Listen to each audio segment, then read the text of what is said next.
নেত্রকোনা গৌরীপুরের বাসিন্দা আমি। ফরিদপুরেও আমার বাড়ি আছে, এখনো আছে, যার নাম দত্ত ভবন। সেই নেত্রকোনায় তো কদিন আগে ঝামেলা হলো। হ্যাঁ, ঝামেলা কোথায় না হচ্ছে, বাংলাদেশের সর্বত্র ঝামেলা হচ্ছে, কিন্তু আমরা তো চাই না।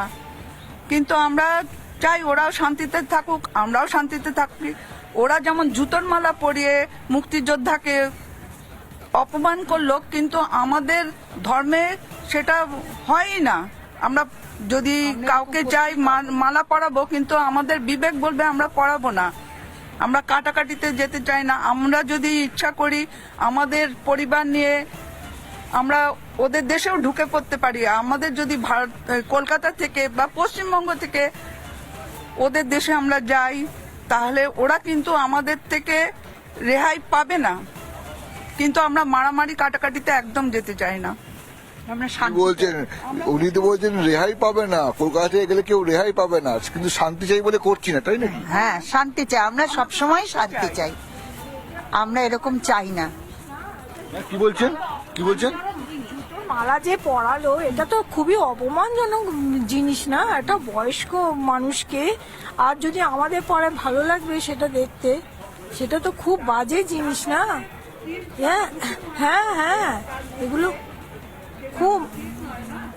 উনি তো মুক্তিযুদ্ধ করেছিলেন, মুক্তিযুদ্ধের সময় তো আপনারা ছিলেন, তখন তো আমাদের মানে বয়স অনেক কম ছিল, কিন্তু আমরা দেখেছেন সব কিছু। দেখেছি, হ্যাঁ, কিন্তু এইভাবে অত্যাচার কেন? সে কি করেছে? সে একটা কোনো কিছু বলতে পারবে না, কিছু বলতে করতে পারবে না, যার জন্য তোমাকে আমি জুতোর মালা। হ্যাঁ, হ্যাঁ বলুন। সেটা তো খুব বাজে ব্যাপার না? এই যে 19, হ্যাঁ, এও কি ভালো? মোটেই ভালো না। এর জন্যই তো আরো হচ্ছে এইরকম। ইংলিশ তো খুব মিষ্টি মিষ্টি কথা বলে, আর মিষ্টি মিষ্টি কথা বলে, মিথ্যে কথা বলে, এবং মিষ্টি মিষ্টি কথা বলে তোমাদের সর্বনাশ করছে একদম। তাহলে কেন ওনার প্রতি সবাই কেন বিরূপ কেন? এত নিশ্চয়ই কিছু করেছেন। চারিদিকে এত নোংরামি চলছে না, এরকম নোংরামি দেখে আমাদের ঘরের বাচ্চা কাচ্চারা কি শিখবে? বাচ্চা কাচ্চারাও তো আমাদের ঘরে, প্রত্যেকের ঘরে তো সব নাতি নাতনিরা রয়েছে, তারা কি শিখছে? কোনো শান্তি নেই, কোনো নোংরামি, দিনের পর দিন নোংরামি, মানে দেখে সহ্য করা যাচ্ছে না। কিন্তু কি করা যাবে? ছেলে মেয়েদেরকে কি করে কি, আমরা যে সেটা ছেলে পেলেকে মানুষ করেছি, তারপরে আমাদের নাতি নাতনিরা কি করে কি মানুষ হবে? ভয় আছে তো পুরো। পুরো ভয় আমরা রয়েছি, পুরো ভয়ে রয়েছি। এত অসভ্যতা, এত মানে চলছে একদম, মানে এ করা যাচ্ছে না। মারা মারি, কাটা কাটি, ওপেন গুলি করে দেওয়া, এইসবগুলো কি? হ্যাঁ, আমরা তো দেখিনি, আমাদেরও তো বয়স হচ্ছে, আমরা তো এরকম ধরনের দেখে বড় হইনি। বাংলাদেশ নিয়ে খুবই বিচলিত, মানে যারা আছেন এখানে, আপনারা সকলেই আছেন, তো আপনারা তো মানে সব মনের কথা বলছেন। তো মানে পড়শির বাড়িতে এরকম ঝঞ্ঝাট চলছে, দিন রাত কাটাকাটি চলছে। গতকাল কি ঘটনা, গতকাল না, বড়দিন ছিল, খালি হিন্দু নয়, সংখ্যালঘু যারা আছে খ্রিস্টান, তাদের বড়দিন ছিল, তাদের সমস্ত কিছু পুড়িয়ে দিয়েছে। হ্যাঁ, আমরা তো এটা চাই না। আমরা ইস্কনে মন্দিরে যে সন্ন্যাসীর ওপরে এরকম অত্যাচার হচ্ছে, সেটাই কি বাঞ্ছনীয়?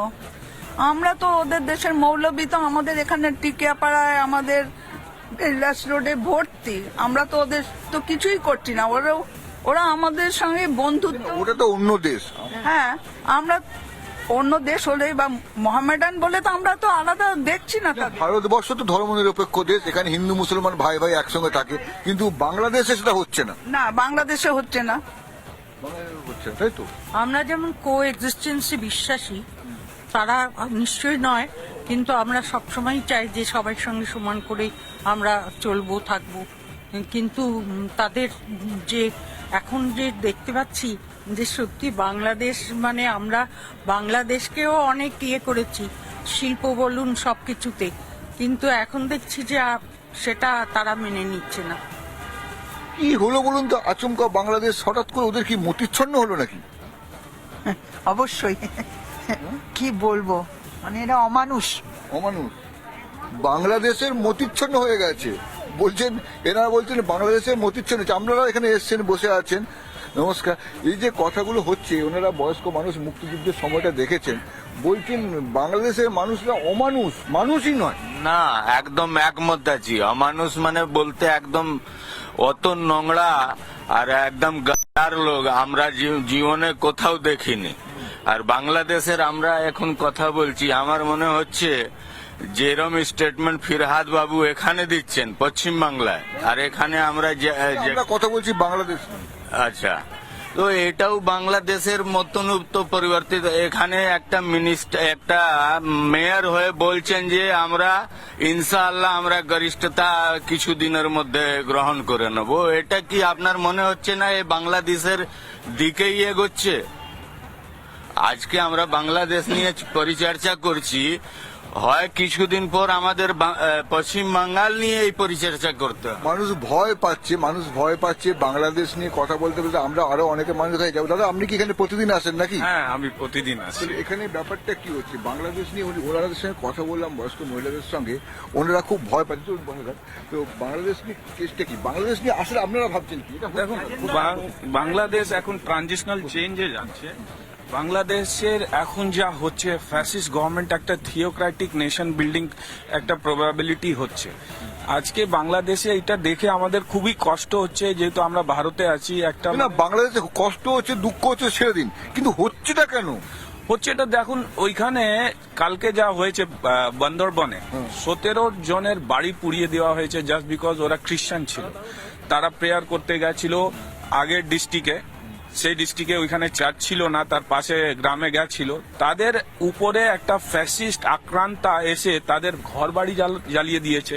এটা খুবই দুঃখের ব্যাপার। কেন আপনি ওইখানে বাংলাদেশে এখন you are not able to, আপনার মানে কথা কেউ শুনবে না, ফ্রি স্পিচ নেই বাংলাদেশের এখন। ধরুন আপনি ভারতবর্ষের প্রধানমন্ত্রী, ধরে নিন পুরো ক্ষমতা আপনার হাতে, বাংলাদেশে এই অবস্থা, আপনি কি করতেন?